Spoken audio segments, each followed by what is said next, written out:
Hello നമസ്കാരം കൂട്ടുകാരെ. ഇന്ന് നമ്മൾ കാണാൻ പോകുന്ന വീഡിയോയിൽ കാണുന്ന കാഴ്ച യൂക്കലിപ്സ് മരങ്ങളെക്കുറിച്ചുള്ള കാഴ്ചകളാണ്. യൂക്കലിപ്സ് മരം എന്നുള്ളത് നല്ല ഔഷധ ഗുണങ്ങളും നല്ല ഉപകാരമുള്ള ഒരു മരമാണത്.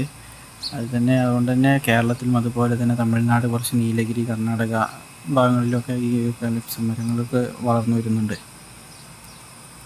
പാരമ്പര്യമായി തന്നെ നീലഗിരി സംബന്ധിച്ചിടത്തോളം പാരമ്പര്യമായി തന്നെ അത് ഉള്ളതാണ്.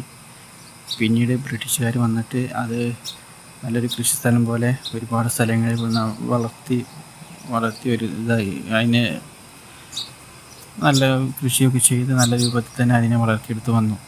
ബ്രിട്ടീഷുകാർ ഭരിച്ചിരുന്ന കാലത്ത് മെയിനായിട്ട് വന്നത് അവരുടെ ട്രെയിൻ പാതകൾ, അതുപോലെ അവർക്ക് വേണ്ട സാധനങ്ങൾ, കാപ്പി, കുരുമുളക്, തേയില, അതൊക്കെ മെയിൻ കൃഷി സ്ഥലമായിട്ടാണ് ഊട്ടി അതുപോലെ നീലഗിരിയിലെ കുറച്ച് സ്ഥലങ്ങളൊക്കെ കണ്ടിരുന്നത്. അതുപോലെ തന്നെ ഇവിടെ അവരുടെ വ്യവസായം നല്ല രൂപത്തിൽ തന്നെ വളർന്നുകൊണ്ടിരുന്നിരുന്നു.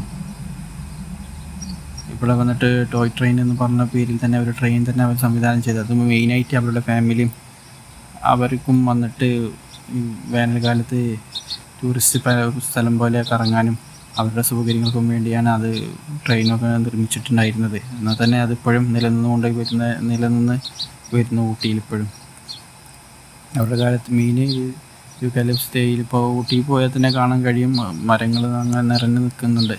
ചില സ്ഥലങ്ങളിലൊക്കെ മരം നശിച്ചു പോയി, കാടുകളൊക്കെ നശിച്ചു പോയി കൊണ്ടിരിക്കുന്നുണ്ട്. എന്നാലും യൂക്കലിപ്സ് വളരെ നല്ല രൂപത്തിൽ തന്നെ എപ്പോഴും അത് വളർന്നുകൊണ്ടിരിക്കുന്നുണ്ട്. നീലഗിരി അതുപോലെ കേരളത്തിലും പല സ്ഥലങ്ങളിൽ കൃഷിസ്ഥലങ്ങളിൽ തന്നെ യൂക്കലിപ്സ് മരങ്ങൾ നട്ടുപിടിപ്പിച്ച് വരുന്നുണ്ട്.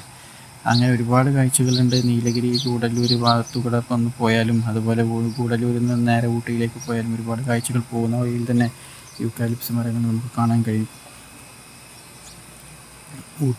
ഗൂഡല്ലൂരിൽ നിന്ന് മുകളിലേക്ക് കയറി കുറച്ച് അങ്ങോട്ട് പകുതി എത്തുമ്പോഴേക്കും തന്നെ മരങ്ങൾ സ്റ്റാർട്ട് ചെയ്യും. അവിടെ വന്നിട്ട് ആളുകൾ ഒരുപാട് നിന്ന് ഫോട്ടോ എടുക്കുന്നവരുണ്ട്, വീഡിയോസ് എടുക്കുന്നവരുണ്ട്.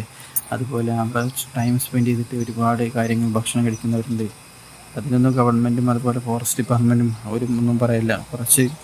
കുറച്ചുകൂടി ഊട്ടിക്കൊരു 3-5 കിലോമീറ്റർ എത്തുന്നതിന് മുമ്പ് തന്നെ അവിടെ ആളുകളൊക്കെ സ്റ്റേ ചെയ്ത് ഔട്ട് സൈഡായിട്ട് പോയിരുന്ന് കുറച്ച് റോഡിൽ നിന്ന് കുറച്ച് അങ്ങോട്ട് തള്ളി പുൽമൈതാനത്ത് പോയിരുന്ന് ഭക്ഷണം കഴിക്കുന്നവരുണ്ട്. ഷൂട്ടിംഗ് സ്പോട്ട് എന്ന സ്ഥലം അറിയപ്പെടുന്ന സ്ഥലമുണ്ട്, അതിൻ്റെ ഭാഗത്ത് നിന്ന് ഫുഡ് കഴിക്കുന്നവരുണ്ട്. അങ്ങനെ ഒരുപാട് സ്ഥലങ്ങളിലായിട്ട് യൂക്കലിപ്സ് മരങ്ങളുണ്ട്. അതുപോലെ തന്നെ ഊട്ടിയിൽ പോകുന്ന വഴിയിൽ തന്നെ മരങ്ങൾ ഒരുപാട് കണ്ട് നല്ല നാച്ചുറലായിട്ട് അന്തരീക്ഷം, നല്ലൊരു നാച്ചുറൽ ലൈഫ് ആഗ്രഹിക്കുന്നവർക്ക് ഊട്ടി എന്നുള്ളത് വളരെ നല്ലൊരു കാഴ്ച തന്നെയാണ്. നീലഗിരിയിൽ മെയിനായിട്ട് പറയാനുള്ളത് ഊട്ടി തന്നെയാണ്. അതുകൊണ്ടാണ് പിന്നെ ഉള്ളത് ഗൂഡല്ലൂർ, അതുപോലെ കുന്നൂർ, അങ്ങനെ അങ്ങോട്ട് താഴെ ഭാഗത്തേക്ക് ഊട്ടി, കോയമ്പത്തൂർ പോകുന്നതിൻ്റെ മുമ്പുള്ള സ്ഥലങ്ങളിലൊക്കെ വളരെ നല്ല കാഴ്ചകളാണുള്ളത്. പിന്നീട് അങ്ങോട്ട് ടൗണ്, സിറ്റി ഏരിയകളായി മാറും. ഇവിടെ വന്നിട്ട് ഊട്ടിക്ക് പോകുന്നതിന് മുമ്പ് തന്നെ അത് സിനിമ ഷൂട്ടിംഗ് നടന്ന സ്ഥലങ്ങളുണ്ട്. അതുപോലെ നമ്മളെ മലയാളത്തിൽ തന്നെ കിലിക്കം എന്നുള്ള സിനിമകൾ, അതൊക്കെ നല്ല ഹിറ്റായ സിനിമകളാണ്. അതൊക്കെ ഊട്ടിയിൽ നിന്നാണ് ഡയറക്ഷൻ എടുത്തിട്ടുള്ളത്.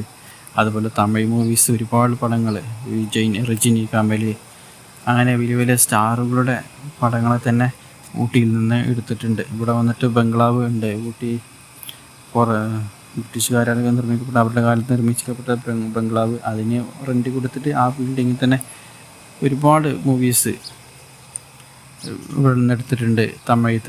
തമിഴ് മൂവീസ് ആയാലും ശരി, മലയാളം ശരി, ഇവിടെ വന്നിട്ട് എടുത്ത് അവർ അതിന് റെൻ്റ് കൊടുത്തിട്ട് ഇവിടെ നിന്ന് എടുക്കുന്നവരുണ്ട്.